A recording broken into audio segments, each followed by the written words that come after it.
You're pathetic. My sister Olivia's hands were planted firmly on my shoulders as she stood over me at the top of the hospital stairs. At 24, Emma Sullivan, stared up at my 28-year-old sister, her familiar look of contempt chilling me. Mom and Dad will never believe you anyway, she added. We were supposed to be visiting our grandmother after her surgery, but Olivia had cornered me in the stairwell away from watchful eyes, or so she thought. Move. Olivia, I said firmly, trying to step around her. Grandma's waiting. She laughed. That cold sound I'd grown up hearing, always the perfect granddaughter. Aren't you making everyone else look bad with your daily visits and your little care packages? I tried to keep my voice steady. This isn't about you. It's about Grandma. Everything is about you, Emma. It always has been. Poor little Emma. So smart. So caring. So perfect. Her grip on my shoulders tightened. I'm sick of it. I saw the push coming, but couldn't stop it. Her hands shoved hard against my shoulders, and suddenly the world was spinning. The stairs rushed up to meet me, each edge hitting a different part of my body as I tumbled down. The pain was immediate and overwhelming. When I finally stopped at the landing, everything hurt through blurred vision. I saw Olivia rush down the stairs, but not to help me. She was pulling out her phone, dialing frantically. Mom, Dad. Quick! Emma fell down the stairs. I tried to catch her, but couldn't reach her in time.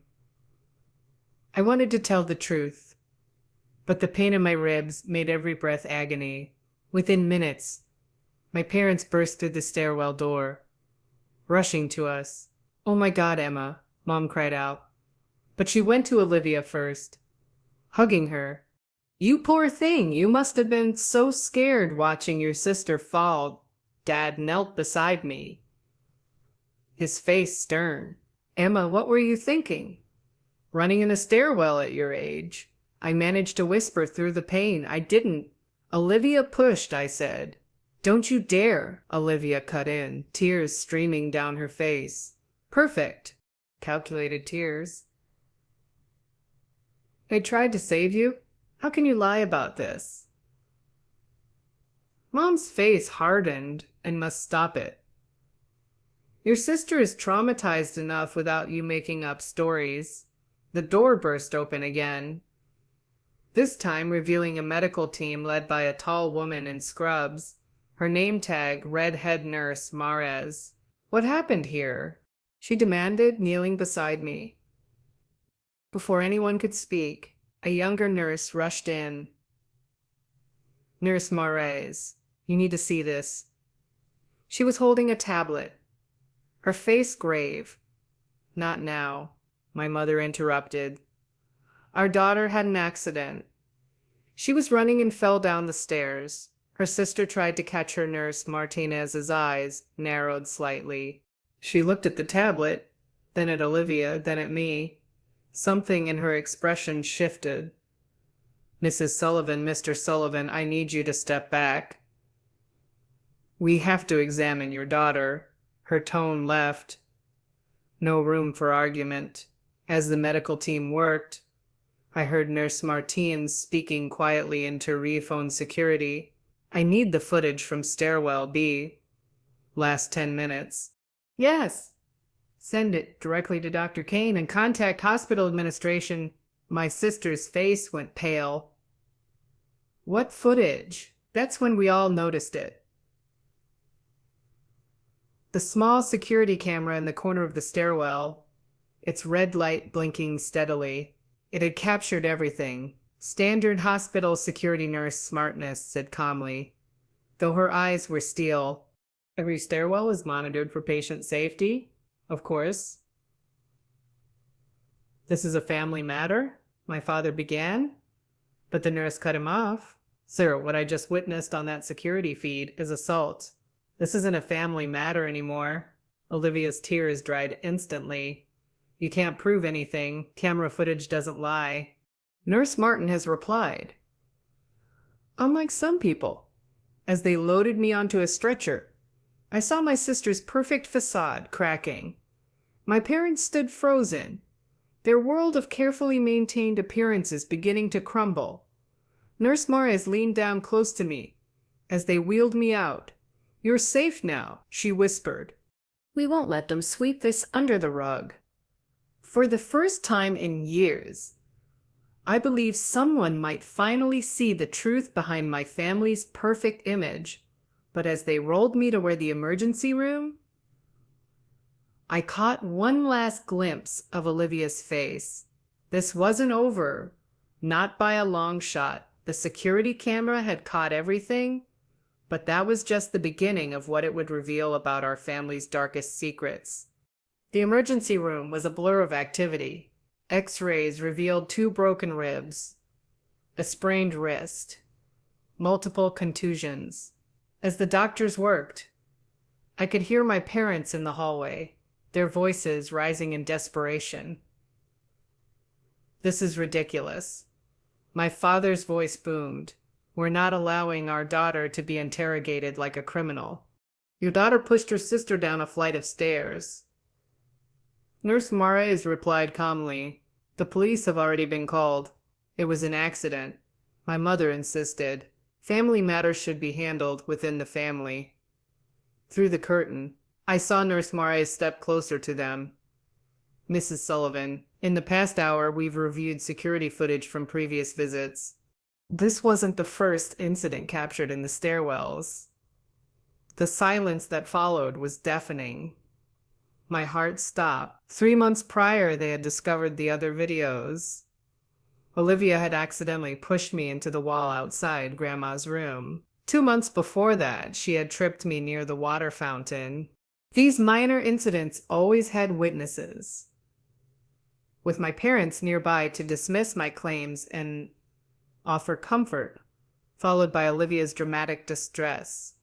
Dr. King, the attending physician, gently pulled the curtain closed, blocking my view of the hallway drama. "We need to talk about your previous hospital visits," she said. I stared at my hands, avoiding her eyes. "I'm clumsy, Emma." Her voice was firm but kind.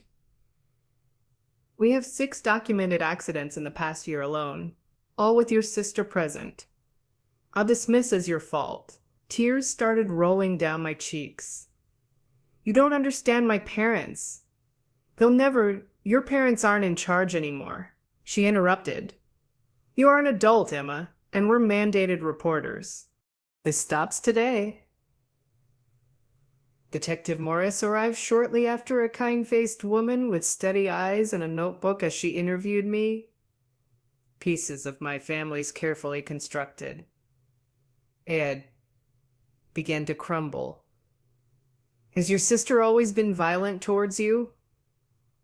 I hesitated. "It escalated after Grandma changed her will last year." Changed her will. She decided to leave her house to meet instead of Olivia. I work from home, so I could take care of her there. It made sense, but Olivia didn't take it well. I laughed bitterly. That's an understatement. Outside, I could hear Olivia's voice rising hysterically. "This is insane. Emma's always been jealous of me. She's manipulating everyone." Detective Morris's pen paused. "Your grandmother's house, what's it worth?" "About 1.2 million. It's in the historic district." Her eyebrows rose. "That's quite a motive." Just then my phone buzzed with a text from an unknown number. It was a video file followed by a message. "Thought you might need this, Jake Hospital Security." The video showed Olivia in the stairwell an hour before she pushed me, talking on her phone. "I don't care what it takes. Once Grandma is gone, that house is mine. Emma won't be a problem much longer.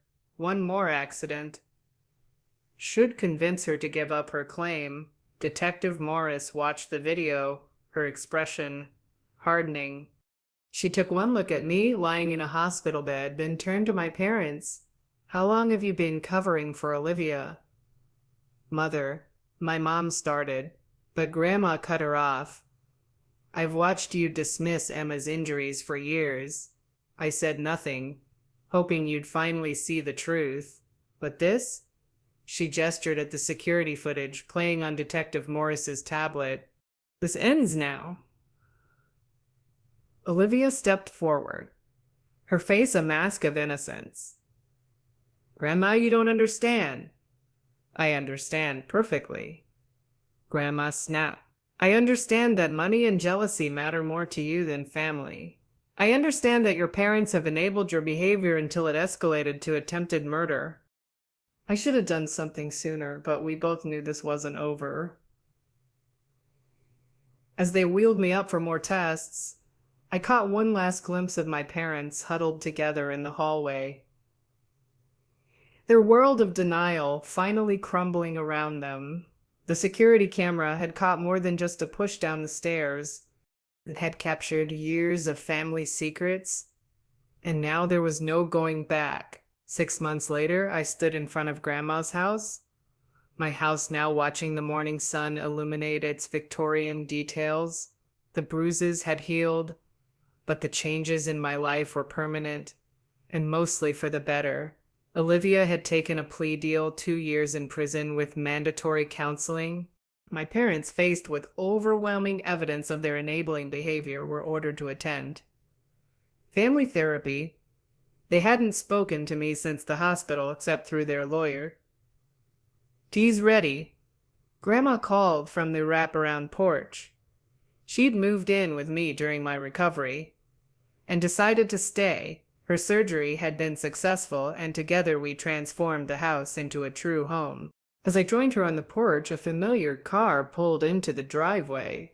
It was Nurse Mares, Sarah, stepping out with her usual weekend breakfast contribution, fresh scones from the bakery near the hospital. How's my favorite former patient? She called out, climbing the steps. Since the incident, Sarah had become more than just the nurse who saved me. She was now a close friend, part of the new family I had built around myself. Better every day?